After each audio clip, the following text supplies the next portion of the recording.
So welcome back to the channel guys. Once again, second grade maths is back again. नमो बुद्धाय, जय श्री श्याम, जय जोहार, सत श्री अकाल, सलाम वालेकुम, जय भीम, जय संविधान, जय भारत। सेकंड ग्रेड मैथ्स के यूट्यूब चैनल पर आप सभी का हार्दिक स्वागत, अभिनंदन, प्रणाम, आदाब, आभार, इस्तकबाल, खैर मकदम है। मैं किशोर एक बेहद महत्वपूर्ण वीडियो लेकर आप सभी के समक्ष उपस्थित हुआ हूँ। अगर आपने भी चतुर्श्रेणी कर्मचारी भर्ती परीक्षा 2025 के लिए आवेदन किया है और आपका डॉक्यूमेंट वेरिफिकेशन अर्थात डीवी होने वाला है, तो यह वीडियो आपके लिए बेहद महत्वपूर्ण होने वाला है। क्योंकि डीवी के समय सबसे बड़ी गलती क्या होती है? बहुत से अभ्यर्थी सभी डॉक्यूमेंट्स होने के बावजूद भी छोटी सी गलती के कारण रिजेक्ट हो जाते हैं। कई लोगों को यह भी पता नहीं होता है कि किस क्रम में डॉक्यूमेंट्स लगाने हैं, चेकलिस्ट कैसे भरना है और कौन सा डॉक्यूमेंट सबसे पहले लगाना है और कौन सा डॉक्यूमेंट सबसे बाद में लगाना है। और यही छोटी छोटी गलतियां बाद में बड़ी समस्या बन जाती है। लेकिन चिंता मत कीजिए, आप एक सही प्लेटफॉर्म, सही यूट्यूब चैनल पर आप विजिट किए हैं। आज की इस वीडियो में मैं आपको पूरी डिटेल्स में बताने वाला हूं कि चतुर्थ श्रेणी कर्मचारी भर्ती परीक्षा 2025 में डॉक्यूमेंट्स किस प्रकार अर्थात किस क्रम में सेट करने हैं, डीवी चेकलिस्ट को सही तरीके से कैसे भरना है और कौन कौन से डॉक्यूमेंट्स अनिवार्य रूप से आपको लेकर जाना है और किस गलती से आपका डीवी रुक सकता है अर्थात आपका जो रिजल्ट है प्रोविजनल हो सकता है। इन सभी मुद्दों पर हम बात करेंगे ताकि जब आप डीवी सेंटर पर जाएं तो आपका फाइल का पूरा सेट बिल्कुल सही होना चाहिए और आपका चयन अर्थात सिलेक्शन सुनिश्चित हो सके, सुरक्षित हो सके। तो इस बात का बखूबी आपको ध्यान रखना है। इसलिए इस वीडियो को शुरू से अंत तक ज़रूर देखें, क्योंकि बीच में मैं आपको एक ऐसी ज़रूरी जानकारी भी बताने वाला हूं जो अधिकतर उम्मीदवारों को पता ही नहीं होती है। अगर आप चाहते हैं कि चतुर्श्रेणी कर्मचारी भर्ती परीक्षा 2025 से जुड़ी हर सही और अपडेट जानकारी सबसे पहले मिले, तो आप अभी चैनल को सब्सक्राइब जरूर करें और वीडियो को लाइक करके कमेंट में ज़रूर लिखें सेकंड ग्रेड मैथ्स। अगर आप भी चाहते हैं कि ऐसी महत्वपूर्ण और सही जानकारी सबसे पहले आप तक पहुंचे, तो इस चैनल को सब्सक्राइब जरूर करें, साथ में बेल आइकन को ऑल पर सेट जरूर कर लीजिएगा ताकि हमारी हर नई वीडियो की नोटिफिकेशंस आपको तुरंत मिल सके। और दोस्तों, वीडियो को लाइक और शेयर जरूर करें ताकि यह जानकारी ज़्यादा से ज़्यादा लोगों तक पहुँच सकें। तो चलिए दोस्तों, अब शुरू करते हैं और देखते हैं चतुर्श्रेणी कर्मचारी भर्ती परीक्षा 2025 में डॉक्यूमेंट्स किस क्रम में सेट करने हैं और कैसे चेकलिस्ट भरनी है। अब देखें आप, चतुर्श्रेणी कर्मचारी भर्ती परीक्षा 2024 पात्रता जांच हेतु चेकलिस्ट। यह चेकलिस्ट सबसे ऊपर रहने वाली है जो कि विभाग के द्वारा भरी जाएगी।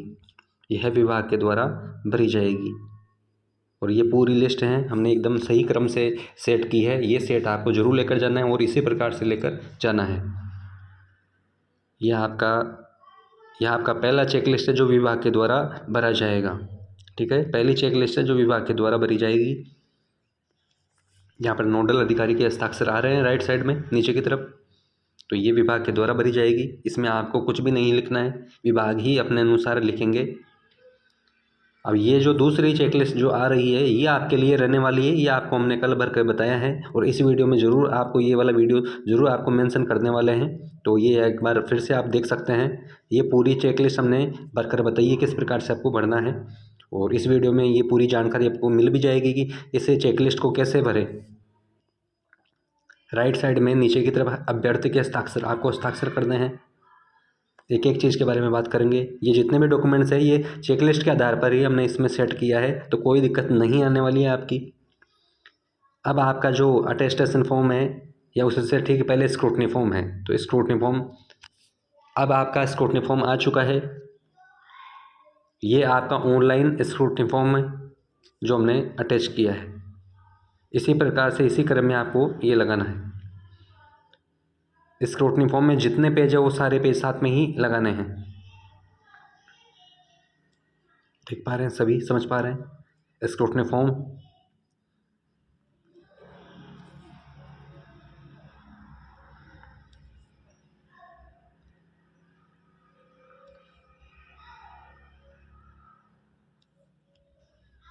पेज काउंटिंग करते जाइएगा आप।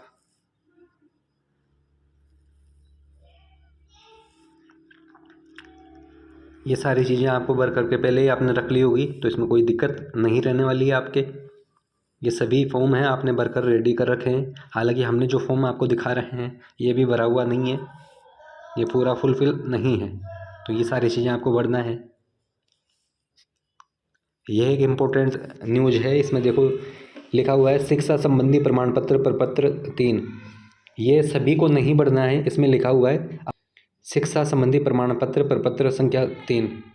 आवेदक यदि अपेक्षित शैक्षणिक अर्हता उत्तीर्ण नहीं है, यानी 10वीं कक्षा उत्तीर्ण नहीं है, किंतु आवेदन की अंतिम तिथि तक उसकी परीक्षा में सम्मिलित हुआ है या हो रहा है, तो उनको भरना है।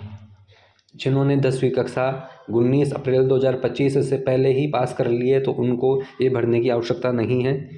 जिनकी 10वीं कक्षा या सबसे न्यूनतम या इसमें न्यूनतम शैक्षणिक योग्यता या न्यूनतम शैक्षणिक अर्हता जिन्होंने 19 अप्रैल 2025 के बाद में पास की है, तो उनको ये भरना है। यह सेट बिल्कुल करेक्ट रहने वाला है, इसी क्रम में आपको लेकर जाना है। एक एक चीज़ के बारे में हम बात कर रहे हैं, चर्चा कर रहे हैं। इसके बाद में आपके मन में कोई भी शंका नहीं रहने वाली है सेट को लेकर के। और आपको 3 सेट लेकर जाना है, एक मूल का रहेगा, 2 आपके जो डॉक्यूमेंट्स के रहने वाले हैं, एक मूल दस्तावेजों का रहने वाला है जिसमें 10वीं की मार्कशीट है, डिग्री है, प्रमाण पत्र है, 12वीं मार्कशीट है, प्रमाण पत्र है, ग्रेजुएशन है, पोस्ट ग्रेजुएशन है, RSCIT, ये सभी रहने वाले हैं। तो इनके बारे में चर्चा बाद में करेंगे। पहले एक बार ये स्क्रूटनी फॉर्म फिलहाल चल रहा है। स्क्रूटनी फॉर्म के बाद में इसी में ऑनलाइन अटेस्टेशन फॉर्म आने वाला है। यह आपका ऑनलाइन अटेस्टेशन फॉर्म है। इसमें जहाँ फ़ोटो लगाना है वहाँ आपको फ़ोटो भी लगाना है और वहाँ पर उस पर साइन भी करना है, ठीक है। इसमें आपकी फ़ोटो लगेगी, इस फ़ोटो पर आप ही के साइन होने वाले हैं, गजेटेड ऑफिसर का साइन या सिग्नेचर नहीं होने वाले हैं, तो इस बात का ज़रूर ध्यान रखिएगा। आपने अटेस्टेशन फॉर्म जब भरा था, ऑफलाइन अटेस्टेशन फॉर्म, तो उसमें भी आप ही ने साइन किया है, आपने गजेटेड ऑफिसर से सिग्नेचर नहीं करवाए हैं, तो ये आप ही को भरना है, ठीक है। तो बाकी परेशान नहीं होना है किसी को भी। यहाँ राइट साइड में सिग्नेचर के लिए दिया हुआ है, बिल्कुल करवाइएगा आप, आपने करवाया होगा। ये आपकी फ़ीस की स्लिप रहने वाली है, यह है आपकी फ़ीस की स्लिप है, इसकी 2 फोटोकॉपी है, सभी की 2-2 फोटोकॉपियाँ रहने वाली है।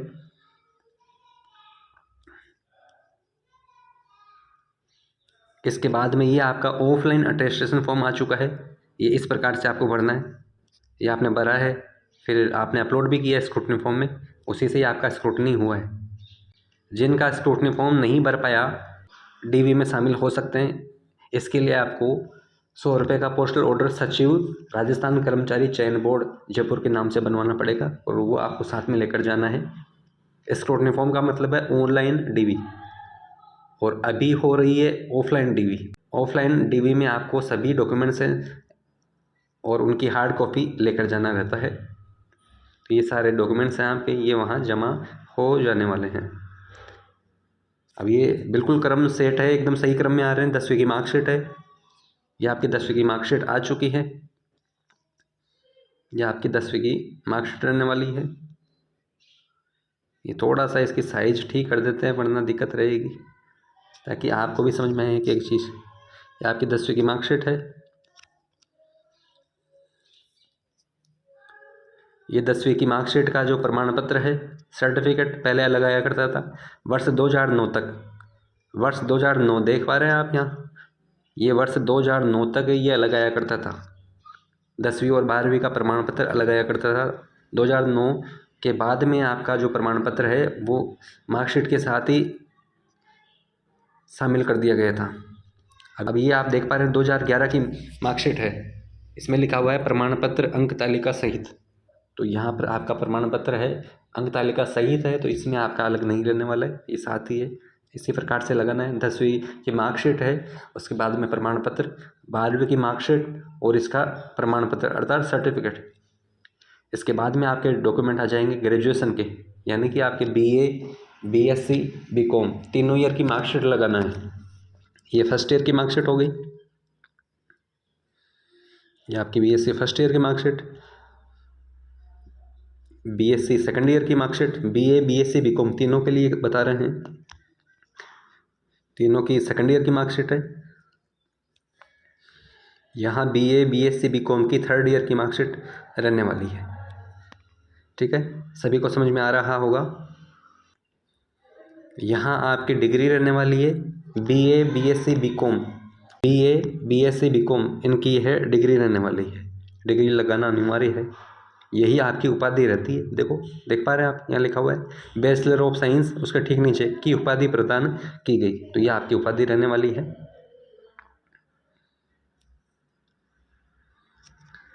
B.Ed किया हुआ है, BSTC किया हुआ, तो ये लगाना है आपको।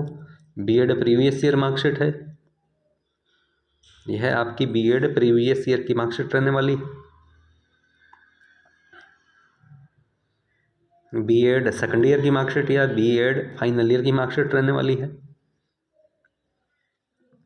यह आपका B.Ed सेकंड ईयर या फाइनल ईयर का मार्कशीट है। ऐसे ही BSTC प्रीवियस ईयर और BSTC फाइनल ईयर की मार्कशीट लगाना है, या BP.Ed किया हुआ है तो वो भी वैसे ही लगाएंगे। उनके बाद में BP.Ed BSc B.Ed जो भी है वो सारी मार्कशीट है, उनके बाद में आपकी डिग्री रहने वाली है। BSTC B.Ed DLED BP.Ed इन सभी की 2 मार्कशीट और 1 डिग्री, तो ये डिग्री आपको लगाना है। ठीक है, आपको बड़ी सरलता के साथ में समझ में आ रहा है। ये आपको सेट बताना, ये आपको सेट बनाना समझा रहे हैं, सिखा रहे हैं कि आप किस प्रकार से अपने सेट बना सकते हैं। इसके बाद में RSCIT यदि आपने किया हुआ है, RSCIT PGDCA O लेवल या C++ जावा जो भी आपने कोर्स किया हुआ है कंप्यूटर का, तो वो आप उसका प्रमाण पत्र है, उसकी मार्कशीट आप लगा सकते हैं। ये हमने इसका डिप्लोमा है, ये लगाया है, RSCIT का डिप्लोमा लगाया है। इनके बाद में आपका मूल निवास प्रमाण पत्र रहने वाला है, जो कि राजस्थान की सरकार के द्वारा जारी किया जाने वाला है, राज्य सरकार के द्वारा जारी किया गया है। ये आपका मूल निवास प्रमाण पत्र आ चुका है। इसके ठीक बाद में अब अगला जो प्रमाण पत्र रहने वाला है, जाति प्रमाण पत्र SC ST OBC EWS MBC सभी कैटेगरीज का जाति प्रमाण पत्र आपको इसी क्रम में सेट बनाने हैं। इनके बाद में आ जाएगा अन्य श्रेणी, यथा विधवा, परित्यक्ता, खेल संबंधी, विशेष योग्यजन, विकलांग हो सकते हैं इत्यादि का प्रमाण पत्र। यदि आप इन सब कैटेगरीज में आते हैं, यदि आप विधवा है, परित्यक्ता है, खेल संबंधी प्रमाण पत्र आपके हाथ में है या आपके पास में है, विशेष योग्यजन है, आप विकलांग है, दिव्यांग है, तो आपका प्रमाण पत्र लगने वाला है, वो आपको यहाँ पर ऐड करना है, इसमें शामिल कर देना है। बाकी क्रम यही रहने वाला है, बाकी क्रम सेम रहने वाला है, कोई दिक्कत नहीं आने वाली है। चरित्र प्रमाण पत्र, ये चरित्र प्रमाण पत्र वे रहने वाले जो कि गजेटेड ऑफिसर के सिग्नेचर द्वारा सत्यापित रहेंगे। ठीक है, पहला चरित्र प्रमाण पत्र आ चुका है। इसके बाद में दूसरा चरित्र प्रमाण पत्र दूसरे राजपत्रित अधिकारी द्वारा सत्यापित है। ये दोनों एक राजपत्रित अधिकारी के सत्यापित नहीं होने चाहिए, दोनों अलग अलग राजपत्रित अधिकारी होने चाहिए। आपकी अंतिम शैक्षणिक योग्यता, अंतिम शैक्षणिक संस्था जो भी आपकी रही है उनसे प्राप्त होने वाला चरित्र प्रमाण पत्र है, तो ये आपको अटैच करना है। इनका क्रम बिल्कुल बराबर है, इसी क्रम में आपको लगाना है, इसी क्रम में आपको लगाना है। इनके बाद में है वचनबद्ध प्रपत्र, तो सामान्य कागज पर जो बनाया था आपने, उस पर आपके खुद के सिग्नेचर हुए थे, यही आपको यहाँ लगाना है।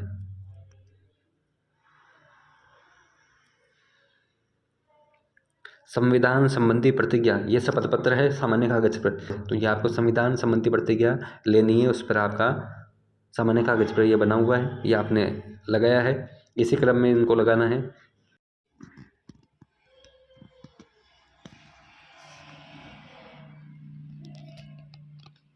यह 50 रुपये के नॉन जुडिशियल स्टाम्प पेपर पर बनवाना है। यह अविवाहित अभ्यर्थी के लिए घोषणा पत्र रहने वाला है, यह अविवाहित अभ्यर्थी के लिए घोषणा पत्र रहने वाला है। ठीक इसी प्रकार यदि आप विवाहित है तो विवाहित का लग जाएगा, आप तलाकशुदा है तो तलाकशुदा का लग जाएगा, परित्यक्ता का, आप विधवा हैं तो विधवा कोटे का आपका यहाँ पर 50 रुपये का नॉन जुडिशियल घोषणा पत्र आपको बनाना पड़ेगा स्टाम्प पेपर पे, ठीक है। तो यह आपको लगाना है। विवाहित, अविवाहित, परित्यक्ता अर्थात तलाकशुदा या विधवा, इन सभी के लिए इसी फॉर्मेट में लगेगा। उनका प्रारूप लगभग ये सेम रहने वाला है। इसके बाद में है विवाह प्रमाण पत्र। 22 मई 2006 से पूर्व विवाह हुआ है तो उनका या उसका शपथ पत्र मान्य है। जिनकी भी शादी 22 मई 2006 से पूर्व हुई है तो उनका शपथ पत्र ही लग जाएगा, उसी से उनका काम चल जाएगा। और जिनकी शादी 22 मई 2006 के बाद में यदि हुई है तो उनको विवाह प्रमाण पत्र लगाना अनिवार्य है। लेकिन ऑप्शनल इसमें यह भी है कि इनके भी यदि समस्याएं हैं, इन्होंने अपना जो प्रमाण पत्र है खो दिया है या कुछ भी कारण हो सकता है, या इनके पास में है या नहीं है, तो इनके लिए भी इस समस्या का समाधान है। आपको भी एफिडेविट ही लगाना पड़ेगा कुछ समय के लिए, बाद में आपको विवाह प्रमाण पत्र प्रस्तुत करना पड़ेगा। अब है संतान संबंधी घोषणा पत्र, जो कि सामान्य कागज पर आपने बनाया है तो ये आपका लागू होगा। ये सभी के लिए रहने वाला है, ये आपका सभी के लिए रहने वाला है।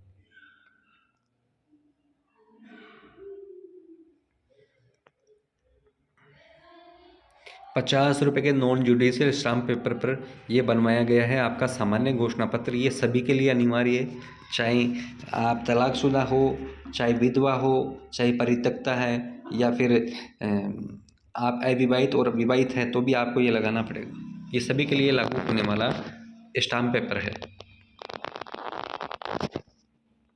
विकल्प पत्र, इसका अर्थ यह है जिन्होंने एग्ज़ाम नॉन टीएसपी और टीएसपी एरिया दोनों से पास की है और दोनों में अच्छे नंबर आ रहे हैं, लेकिन इनका चयन अंतिम रूप से या अंतरिम रूप से एक ही क्षेत्र विशेष में होने वाला है। चाहे टीएसपी में जाएं या नॉन टीएसपी क्षेत्र में जाएं तो इनको एक ही विकल्प इसमें चयन करना है, इसलिए विकल्प पत्र यहाँ दिया गया है। आपके लिए लागू नहीं होने वाला है। फिर भी आप यदि लेकर जाना चाहें तो इसका खाली प्रिंट लेकर जा सकते हैं, लेकिन यह आपके लिए लागू नहीं होने वाला है। यह आपके लिए बिल्कुल भी नहीं है। यह सिर्फ उन योग्य जनों के लिए रहने वाला है जिन्होंने नॉन टीएसपी और टीएसपी दोनों क्षेत्रों से एग्जाम पास की है। ठीक है, समझ में आया होगा आपको। ये सभी के लिए नहीं है। चलिए आगे बात करते हैं। नमूना हस्ताक्षर प्रारूप सामान्य कागज पर। यह नमूना हस्ताक्षर प्रारूप आपने अपनी हैंड राइटिंग में लिखा है, आपने सिग्नेचर किया है, तो ये आपका लागू होने वाला है। इनके बाद में ये लगेगा। ठीक है, ये बराबर सेट है और एक क्रमानुसार हम बता रहे हैं। इसके बाद में जो आपका प्रिंट रहने वाला है या अंतिम प्रिंट जो आपका रहने वाला है, ये आपका आधार कार्ड रहने वाला है। ठीक है, ये आपका आधार कार्ड है। इसके बाद में एक चीज़ और वो बताएंगे। अब देखो, ये आधार कार्ड आपका ये वाला प्रिंट चाहिए, इसमें आपको छोटे वाला प्रिंट नहीं लेना है।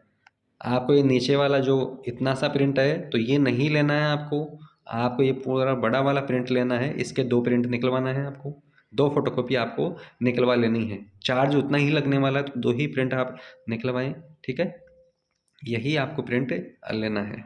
इसके बाद में लास्ट में जो दिया हुआ है उसके बारे में चर्चा कर लेते हैं। ये इम्पोर्टेंट है। इसमें दिया है लगभग 8 पासपोर्ट साइज फ़ोटो जो अनिवार्य है। तो 8 आप लेकर जाओगे तो कोई दिक्कत नहीं आएगी। जितना डॉक्यूमेंट्स में लगनी होगी लग जाएगी, बाकी आपके बैग में पड़ी रहेंगी, वापस लेकर आ जाओगे। ऐसा है कि आप जब इनको लेकर जाओगे आपको बोझ कतई नहीं लगने वाला है, तो आप इनको ज़रूर लेकर जाइए। जहाँ जितनी ज़रूरत पड़ेगी वो ले लेंगे और जो नहीं ज़रूरत होगी तो वो अपने पास में वैसे ही रह जाएगी। तो डॉक्यूमेंट्स कोई भी आपको छोड़कर नहीं जाना है। दोस्तों, उम्मीद है कि आज की यह जानकारी आपके लिए बहुत ही महत्वपूर्ण और उपयोगी रही होगी। अगर वीडियो आपको अच्छा लगा हो तो वीडियो को लाइक ज़रूर करें और इसे अपने दोस्तों और व्हाट्सएप ग्रुप्स में, फेसबुक ग्रुप्स में, टेलीग्राम ग्रुप्स में, इंस्टाग्राम ग्रुप्स में और भी जितने भी सोशल मीडिया प्लेटफॉर्म आप चलाते हैं उनमें शेयर ज़रूर करें, ताकि और लोगों तक भी सही जानकारी पहुँच सके। अगर आपने अभी तक हमारे चैनल को सब्सक्राइब नहीं किया है तो अभी सब्सक्राइब करके बेल आइकन ज़रूर दबा दें, क्योंकि इस चैनल पर आपको सरकारी भर्तियों और चतुर्थ श्रेणी कर्मचारी भर्ती से जुड़ी हुई हर नई अपडेट सबसे पहले मिलती रहेगी। मिलते हैं दोस्तों अगली वीडियो में और एक नई और महत्वपूर्ण जानकारी के साथ में। धन्यवाद। नमस्कार दोस्तों, आप सभी का हमारे YouTube चैनल पर हार्दिक स्वागत है। दोस्तों, अगर आप चतुर्थ श्रेणी कर्मचारी भर्ती सरकारी नौकरी की नई अपडेट रिजल्ट, कट ऑफ और दस्तावेज सत्यापन अर्थात डीवी से जुड़ी सबसे सटीक और सबसे तेज़ जानकारी पाना चाहते हैं तो यह चैनल आपके लिए बहुत ही महत्वपूर्ण होने वाला है। यहाँ पर हम आपको सरकारी भर्तियों की हर छोटी बड़ी अपडेट, सही जानकारी और पूरी गाइडलाइन बिल्कुल आसान भाषा में बताते हैं ताकि आपको कहीं और भटकना नहीं पड़े। और अगर आप भी चाहते हैं कि ऐसी महत्वपूर्ण और सही जानकारी सबसे पहले आप तक पहुंचे तो आप अभी इस चैनल को सब्सक्राइब जरूर करें, साथ में बेल आइकन को भी दबाएं और बेल आइकन को ऑल पर सेट जरूर कर लीजिएगा ताकि हमारी हर नई वीडियो की नोटिफिकेशन आपको तुरंत मिले। और दोस्तों, वीडियो को लाइक और शेयर ज़रूर करें ताकि यह जानकारी ज़्यादा से ज़्यादा लोगों तक पहुंच पाए और उन भाइयों तक हमारी बात पहुंच पाए। तो चलिए दोस्तों, अब शुरू करते हैं आगे का process. Good morning everyone, so welcome back to the channel guys once again. Second grade maths is back again. नमो बुद्धाय, जय श्री श्याम, जय जोहार, सत श्री अकाल, सलाम वालेकुम, जय भीम, जय संविधान, जय भारत। सेकंड ग्रेड मैथ्स के यूट्यूब चैनल पर आप सभी का हार्दिक स्वागत, अभिनंदन, प्रणाम, आदाब, आभार, इस्तकबाल, खैर मकदम है। मैं किशोर नारोलिया एक बेहद महत्वपूर्ण वीडियो लेकर आप सभी के समक्ष उपस्थित हुआ हूँ। नमस्कार दोस्तों, अगर आपका चतुर्थ कर्मचारी भर्ती का डॉक्यूमेंट वेरिफिकेशन अर्थात डीवी होने वाला है और आपको डीवी चेकलिस्ट का फॉर्म भरने में थोड़ी भी परेशानी हो रही है तो आज की यह वीडियो आपके लिए बहुत ही काम की होने वाली है, क्योंकि इस वीडियो में हम डीवी चेकलिस्ट फॉर्म को बिल्कुल लाइव तरीके से स्टेप बाय स्टेप भरना सिखाने वाले हैं और बताने वाले हैं। आप सभी से अनुरोध है, आप अपना डीवी चेकलिस्ट फॉर्म और एक पेन अपने पास रख लीजिए ताकि आप भी हमारे साथ साथ पूरा फॉर्म सही तरीके से भर सके और डीवी के समय कोई भी गलती ना हो। और अगर आप चाहते हैं कि चतुर्थ श्रेणी भर्ती परीक्षा 2024 से जुड़ी हुई हर छोटी से छोटी और बड़ी से बड़ी अपडेट सबसे पहले मिले तो आप अभी हमारे यूट्यूब चैनल को सब्सक्राइब करें, बेल आइकन को ऑल पर सेट कर सकते हैं और वीडियो को लाइक शेयर करना न भूलें। तो चलिए दोस्तों, अब शुरू करते हैं डीवी चेकलिस्ट फॉर्म को किस प्रकार से भरना है। जैसा कि आप देख पा रहे हैं, ये महत्वपूर्ण बिंदु है, इनको बड़े ध्यान से बड़े गौर से आपको पढ़ना है। एक एक बिंदु पर आपको दिव्य दृष्टि जरूर डालना है, ठीक है। पात्रता की जांच हेतु उपस्थित होते समय निम्न बिंदुओं का विशेष रूप से आपको ध्यान रखना है। एक बार इसका आप अध्ययन जरूर कर लीजिएगा।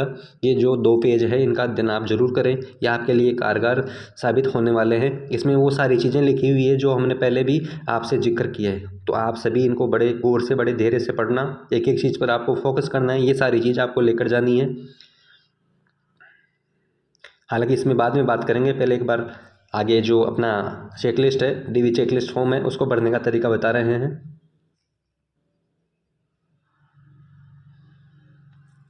तो आप बने रहिए।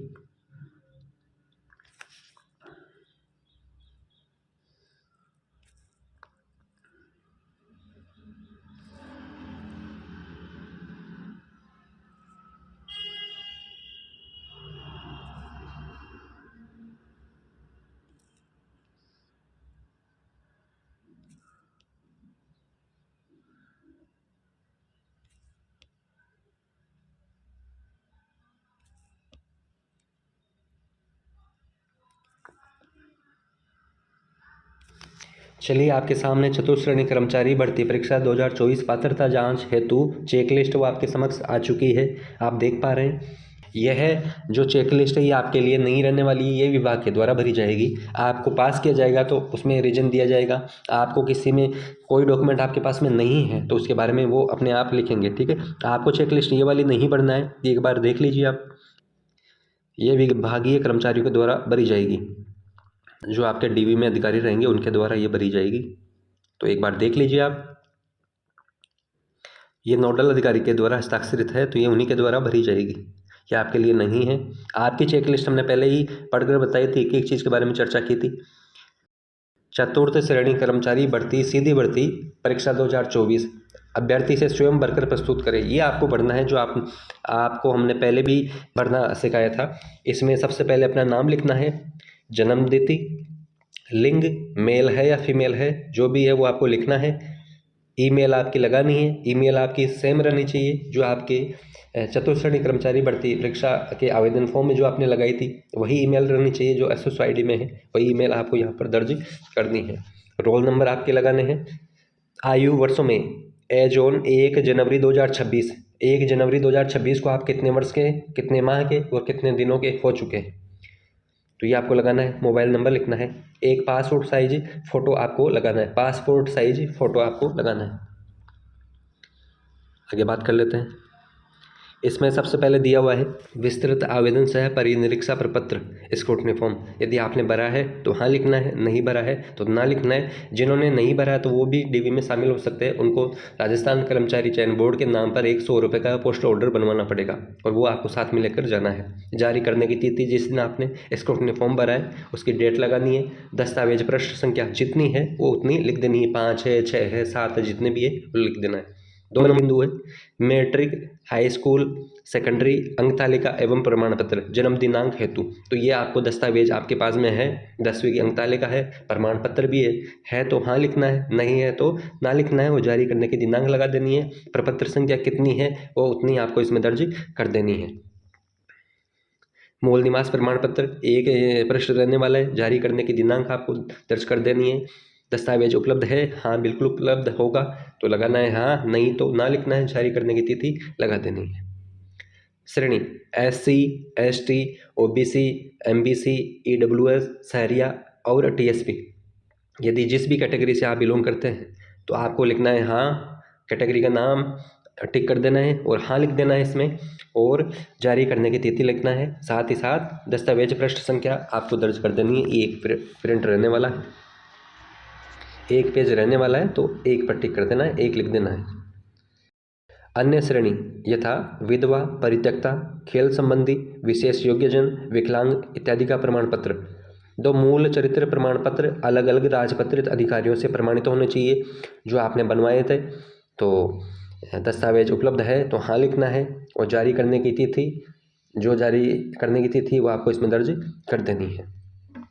वचनबंध प्रपत्र सादे कागज पर, ये आपने एक बनवाया है तो दस्तावेज बनवाया है तो हाँ लिखना है और जारी करने की तिथि लिखना है। पृष्ठ संख्या 1 रहने वाली है। संविधान शपथ पत्र, ये भी आपने एक बनवाया है, दस्तावेज है आपके पास, हाँ, जारी करने की तिथि, पृष्ठ संख्या 1 लगा दीजिएगा। संविधान शपथ पत्र आपने बता ही दिया है, इसी प्रकार से लिखना है। दहेज संबंधित घोषणा पत्र जो विधवा, परित्यक्ता, विवाहित, अविवाहित अभ्यर्थी द्वारा प्रस्तुत, ये सभी के लिए था दहेज संबंधी प्रमाण पत्र या घोषणा पत्र। तो यह सभी ने बनवाए हाँ, और जारी करने की दिनांक लिखना है। पृष्ठ संख्या 1 रहने वाली है। विवाह प्रमाण पत्र 22 मई 2006 से पूर्व विवाह हुआ है तो उसका शपथ पत्र मान्य है। 22 मई 2006 से पूर्व विवाह हुआ है तो उसका शपथ पत्र मान्य है, और 2006 के बाद में हुआ है तो उनको प्रमाण पत्र देना होगा। विवाह प्रमाण पत्र अनिवार्य रूप से लगाना होगा। तो हाँ, और जारी करने की दिनांक है तो वो लिख देना है, नहीं है तो ना लिख देना है। नहीं है तो ना लिखोगे उसकी फिर जारी दिनांक नहीं आएगी। संतान संबंधी घोषणा पत्र है, बिल्कुल आपके पास है, आपने बनवाया है, राजपत्रित अधिकारी से प्रमाणित भी आपने करवाया है तो लिखेगा हाँ, और जारी करने की दिनांक, पृष्ठ संख्या 1 है तो 1 लिखना है। पृष्ठ संख्या 1 थी तो 1 ही लगाना है। सामान्य घोषणा पत्र है, बनवाया है, हाँ लिखना है। जारी करने की दिनांक भी आपको लगाना है। पृष्ठ संख्या 1 रहने वाली है। विकल्प पत्र, विकल्प पत्र भी आपके पास में है। विकल्प पत्र में आपके पास में वो ऑप्शन है जहां आपने बनवाया है तो हाँ लिखना है, नहीं बनवाया है तो ना लिखना है। विकल्प पत्र में आप नॉन TSP और TSP एरिया दोनों से आप उत्तीर्ण हुए हैं एग्जाम। विकल्प पत्र में है जो 13 नंबर पॉइंट है विकल्प पत्र। विकल्प पत्र का अर्थ है नॉन TSP और TSP दोनों एरिया से आपने चतुर्थ श्रेणी कर्मचारी भर्ती परीक्षा 2024 पास की है तो आपको दोनों में से किसी एक एरिया में ही, एक ही क्षेत्र विशेष में आपको ज्वाइनिंग मिलने वाली है। उसके लिए आप DV फॉर्म अप्लाई करने वाले हो, इसलिए आपको विकल्प पत्र भरना अनिवार्य है। और जो नॉन TSP एरिया से ही है उनको भरने की आवश्यकता नहीं है, और सिर्फ TSP एरिया से उनको भरने की आवश्यकता नहीं है। फिर भी आप अपने साथ में 1 प्रिंट या 2 प्रिंट साथ में लेकर जरूर जाइएगा। क्या पता वहाँ पर पूछा आपसे मांग लिया जाए तो उसके खाली प्रिंट आप लेकर चले जाना, कोई दिक्कत नहीं है। खाली प्रिंट लेकर चले जाना है। 2 रुपये का, 5 रुपये का, 10 रुपये का जो प्रिंट निकल जाएगा कोई बुरा नहीं है, लेकिन आपको बाद में भागना नहीं पड़ेगा। 2 फोटोकॉपी ले जाना, क्योंकि खर्चा तो करने ही पड़ेगा, खर्चा करोगे तभी काम होने वाला है जी। 14 नंबर बिंदु है नमूना हस्ताक्षर प्रारूप। यह नमूना हस्ताक्षर प्रारूप आपने भरा था, हैंड राइटिंग में भरा था, हिंदी और इंग्लिश में, शायद आपको याद आ चुका है। इसके 2 प्रिंट लिए आपने, एक मूल में रहेगा, दूसरा आपका फोटोकॉपी में रहने वाला है। तो हाँ लिखना है, और नहीं बनवाया है तो ना लिखना है, और जारी करने की दिनांक है तो वो आपको दर्ज कर देना है। पृष्ठ संख्या 1 रहने वाली है। स्वयं का फोटो पहचान पत्र। स्वयं का फोटो पहचान पत्र आधार कार्ड आपके पास में है तो Aadhaar card, voter ID, driving licence, passport आदि सभी की स्व प्रमाणित प्रतिलिपि आपके पास में होनी चाहिए। जो भी आपके पास में आधार कार्ड को प्रेफरेंस फर्स्ट दी जाएगी, उसके बाद में आपके पास जो भी वो आप लेकर जा सकते हो। जिनके पास आधार कार्ड है पुराना है, अपडेट नहीं हुआ है, तो उनके साथ में आप एक जो आईडी और साथ में ले जाना। जैसे मेरा जो आधार कार्ड का जो फ़ोटो है, जो वर्ष 2017-18 के समय का है, अब उसमें मैंने अपडेशन नहीं करवाया है, इसलिए मुझे एक डॉक्यूमेंट और साथ में लेकर जाना पड़ेगा। चाहे उसमें पहचान पत्र हो सकता है, चाहे ड्राइविंग लाइसेंस हो सकता है, या वोटर आईडी हो सकता है, या पैन कार्ड हो सकता है। जो भी आपके पास में है वो आप लेकर जा सकते हैं। यह आपकी चेकलिस्ट है, नीचे आपके हस्ताक्षर करना है। यह आपकी चेकलिस्ट है, ये आपको भरना अनिवार्य है। ये चेकलिस्ट है, आपको भरना अनिवार्य है। और जबकि ऊपर वाली जो चेकलिस्ट दी गई है वो विभाग के द्वारा भरी जाएगी कि आपके पास में जो आपने यहाँ पर जो बातें करी है इसमें आपकी इसको चेकलिस्ट में कि ये आपके पास में है नहीं है, तो वो विभाग भी फिर क्रॉस चेक करने वाले हैं। तो इस चेकलिस्ट में वो क्रॉस चेक करके लिखेंगे कि ये डॉक्यूमेंट इनके पास में है तो पात्र है नहीं है, जो भी है उनमें लिखते जाएंगे, चेक करते जाएंगे कि ये पात्र है नहीं है, वो सारी चीज़ें इनमें दर्ज करने वाले हैं। अब इनमें जो देखो, आप ये बिंदुओं को एक बार बड़े गौर से देखना है आपको, ये काफ़ी इंपॉर्टेंट है, ये आपको सभी को पता भी होना चाहिए। एक एक पॉइंट के बारे में हम बात करने वाले हैं। देखें, यह पात्रता की जांच हेतु उपस्थित होते समय निम्न बिंदुओं का विशेष रूप से ध्यान देवें। 1 नंबर बिंदु है चतुर्थ श्रेणी कर्मचारी सीधी भर्ती परीक्षा 2024 के लिए राजस्थान कर्मचारी चयन बोर्ड जयपुर द्वारा विज्ञप्ति दिनांक 12 दिसंबर 2024। इसमें विज्ञापन संख्या है 19/2024, संशोधित विज्ञप्ति दिनांक 3 मार्च 2025 एवं 12 जनवरी 2026 का ध्यानपूर्वक अवलोकन करें, अध्ययन करें। 2 नंबर बिंदु है अभ्यर्थी विस्तृत आवेदन सह परिनिरीक्षा फॉर्म डिटेल फॉर्म कम स्क्रूटिनी 2 प्रति, इसकी 2 फोटो आपको लेकर जानी है, 2 फोटो प्रति लेकर जानी है। मैं समस्त दस्तावेजों की स्व प्रमाणित प्रति, जमा फीस की प्रतिलिपि, चेक लिस्ट की प्रतिलिपियाँ, बायोमेट्रिक स्लिप आपको जो मिली थी उसकी 2 प्रतिलिपियाँ साथ में लेकर आवें। 3 नंबर बिंदु है शैक्षणिक योग्यता, आयु, जाति, मूल निवास, चरित्र, विशेष योग्यजन, विवाह, खेल, सेवारत होने पर सक्षम अधिकारी द्वारा जारी अनापत्ति प्रमाण पत्र, समस्त आवश्यक मूल दस्तावेज एवं प्रमाण पत्र तथा स्वयं का पहचान पत्र एवं 2 नवीनतम पासपोर्ट साइज फोटो आदि आवश्यक रूप से साथ लेकर आएं। 4 नंबर बिंदु है अभ्यर्थी अपना ई-आधार डाउनलोड कर जिसमें क्यूआर कोड अंकित हो की प्रति आवश्यक रूप से साथ लेकर आएं। हमने आपको पहले भी इस बारे में अवगत करवाया है कि आपको बड़े वाला जो क्यूआर कोड वाला जो फॉर्मेट है वो आपको आधार वेबसाइट से आपको डाउनलोड करना है और वो बड़ा वाला प्रिंट ही आपको साथ में लेकर जाना है ताकि आपका क्यूआर कोड स्कैन करने में कोई दिक्कत ना रहे। वरना छोटा वाला जो आप आधार कार्ड लेकर जाओगे उसमें वो आपका क्यूआर कोड स्कैन करने में नहीं आएगा तो आपकी डिटेल उनके सामने नहीं आ पाएगी, तो वो बाद में भी चेक कर सकते हैं। इसलिए आप जो फुल जो प्रिंट है वही आपको निकलवाना है जो आपको आधार कार्ड की ऑफिशियल साइट से निकलवाना है, ठीक है। 5 नंबर बिंदु है विस्तृत आवेदन पत्र के साथ प्रमाण पत्रों एवं दस्तावेजों की स्व प्रमाणित प्रति संलग्न परिशिष्ट में निर्धारित क्रमानुसार संलग्न करें। जो आपको चेकलिस्ट में बताई गई है उसी आधार पर आपको निर्धारित करना है, उनको संलग्न करना है, साथ में ऐड करना है, ठीक है। चलिए आगे बात करते हैं।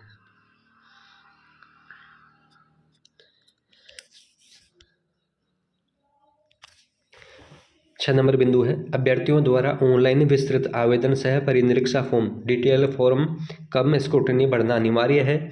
यदि किसी अभ्यर्थी द्वारा उक्त फॉर्म ठोस अपरिहार्य कारण से नहीं भरा गया है तो वे अभ्यर्थी राजस्थान कर्मचारी बोर्ड की राजस्थान कर्मचारी चयन बोर्ड की वेबसाइट से उक्त फॉर्म डाउनलोड कर प्रिंट लेकर उसमें समुचित प्रविष्टियां कर 100 रुपये के पोस्टल ऑर्डर जो कि सचिव राजस्थान कर्मचारी चयन बोर्ड जयपुर के नाम पर के साथ कारण सहित दस्तावेज सत्यापन हेतु उपस्थित होना अनिवार्य है। उपस्थित हों। यदि आप डीवी में भाग लेना चाहते हैं तो आपको 100 रुपये का पोस्टल ऑर्डर बनवाना है। वह सचिव राजस्थान कर्मचारी चयन बोर्ड जयपुर के नाम पर बनवाना है। और आपका स्क्रूटनी फॉर्म अभी डाल दिया गया है वेबसाइट पर, यहाँ आप हमारे टेलीग्राम ग्रुप से आप डाउनलोड कर सकते हैं। उस पूरे फॉर्म को भरना है, सारी चीज़ें आपको वहाँ पर लेकर जाना है। आपके पास पर्याप्त समय रहने वाला है। तो इसमें आगे दिया है 7 नंबर बिंदु है, दस्तावेज सत्यापन में प्रयुक्त किए जाने वाले विभिन्न शपथ पत्र एवं अन्य दस्तावेजों का प्रारूप तथा अभ्यर्थियों हेतु दिशा निर्देश संलग्न है। संलग्न फर्स्ट प्रपत्र है सूचीबद्ध अभ्यर्थियों की सूची, विभिन्न शपथ पत्र एवं अन्य दस्तावेज का प्रारूप, अभ्यर्थियों हेतु दिशा निर्देश जो कि आपको दिया गया है। चलिए आगे बात कर लेते हैं।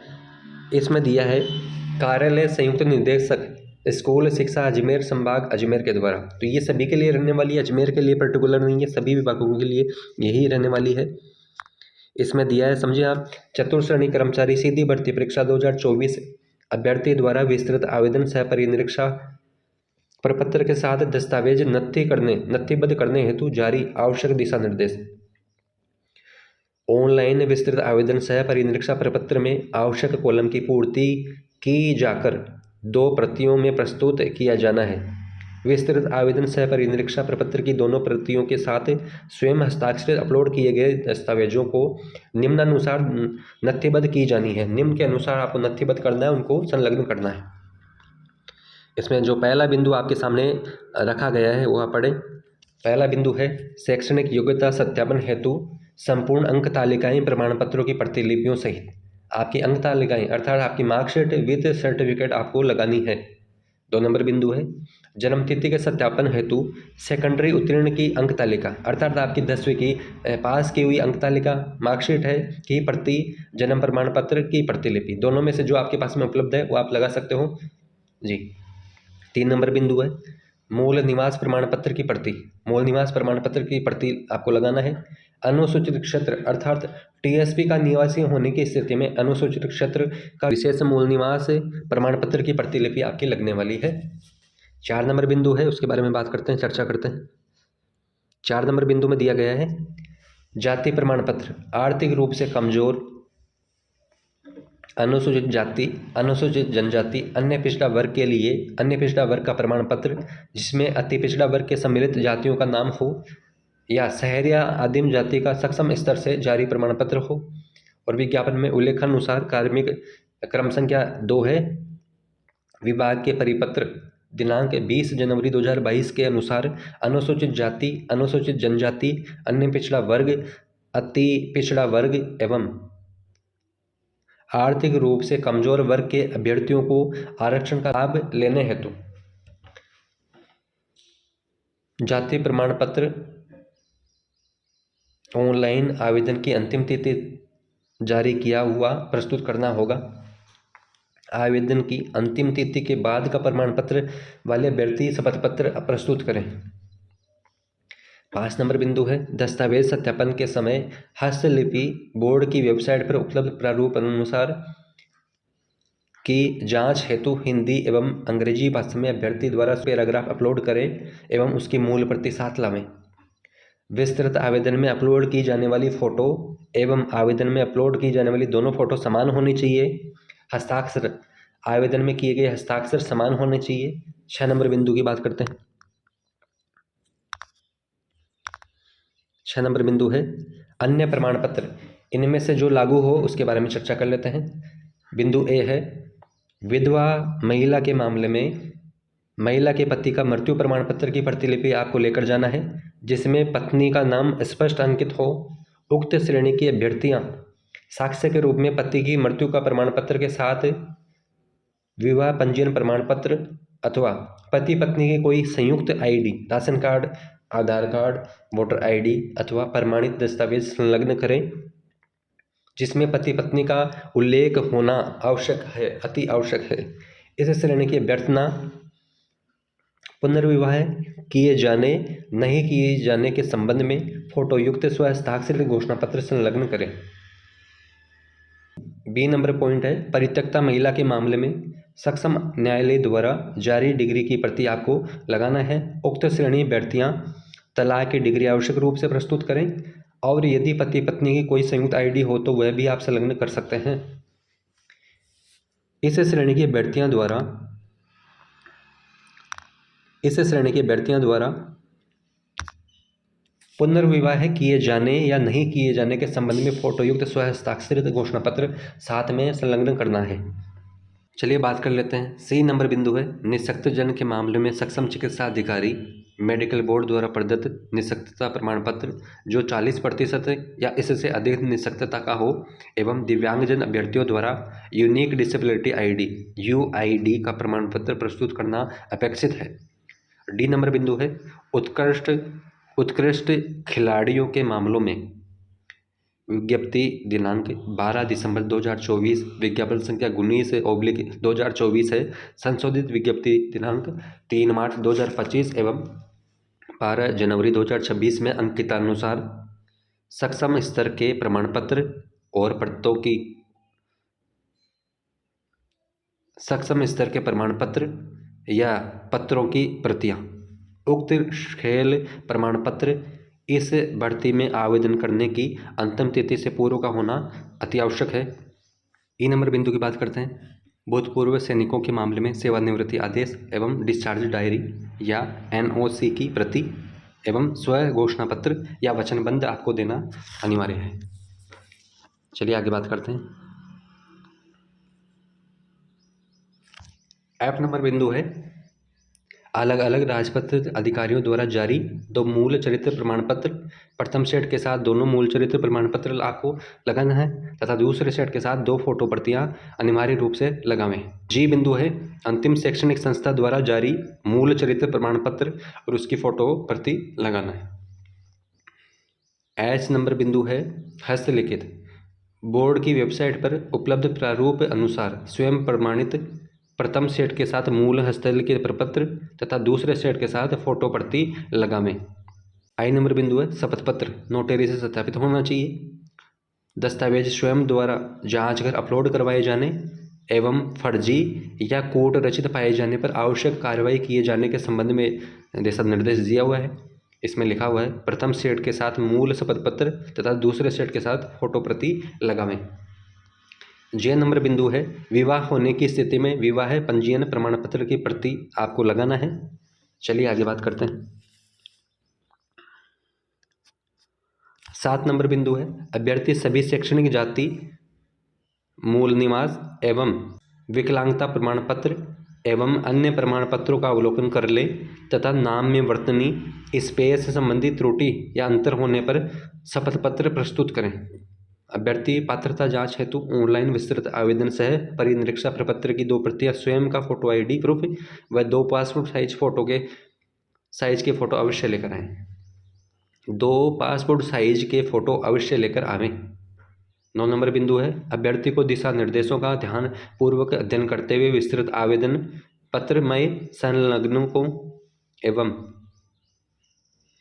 मूल दस्तावेजों के साथ व्यक्तिशः कार्यालय में निर्धारित दिनांक एवं समयावधि में उपस्थित होना आवश्यक है। निर्धारित दिनांक व समय पर उपस्थिति नहीं होने की स्थिति में अभ्यर्थी को दस्तावेज सत्यापन से वंचित कर दिया जाएगा, जिसकी समस्त जिम्मेदारी स्वयं अभ्यर्थी की होने वाली है। जी, आज हमने सारे बिंदुओं के बारे में चर्चा की है और आगे आपकी जांच चेकलिस्ट है, इसमें हमने करने का तरीका बताया। ये विभाग के द्वारा भरी जाएगी, आपको नहीं भरना है, ठीक है। ये आपको विभाग के द्वारा भरी जाएगी, आपको नहीं भरना है। यह है चेकलिस्ट जो आपके सामने आ रही है, ये वाली चेकलिस्ट आपको भरना है, यह आपको हमने भरने का तरीका बताया है, ठीक है। आई होप आज जो भी वीडियो में हमने सारी चीज़ें कवर करवाई है वो आपको हमने पहले भी समझाई थी। इसके ऊपर हमने लाइव सेशन भी किया था और इस चतुर्थ श्रेणी कर्मचारी भर्ती परीक्षा की DV चेकलिस्ट को भरने का तरीका हमने पहले भी समझाया। आज से लगभग 10 या 15 दिन पहले ही इसका वीडियो बनाकर हमने डाल दिया था। फिर भी लोगों के मन में था कि ये चेकलिस्ट फर्जी है, सही नहीं है, लेकिन वर्तमान में आप देख पा रहे हो यही चेकलिस्ट आपकी ऑथेंटिक है, ओरिजिनल है। तो ये चेकलिस्ट आपको पढ़ना है और यह आपकी चेकलिस्ट आपको विभाग के द्वारा भरी जानी है, ये आपको नहीं पढ़ना है, ये एक क्रॉस चेकलिस्ट है। ठीक है, आज का वीडियो कैसा लगा है और इस बारे में ज़रूर आप अवगत करवाएं। और साथ ही साथ आप यदि हमारे लाइव स्ट्रीम पर पहली बार जुड़े हैं, ये वीडियो आपको अच्छा लगा तो आने वाले हर वीडियो के लिए आप हमारे यूट्यूब चैनल को सब्सक्राइब कर सकते हैं, बेल आइकन को ऑल पर सेट कर सकते हैं और एक प्यारा सा कमेंट जरूर छोड़िएगा। आगे के इस टॉपिक पर अपना वीडियो बनाएं। धन्यवाद।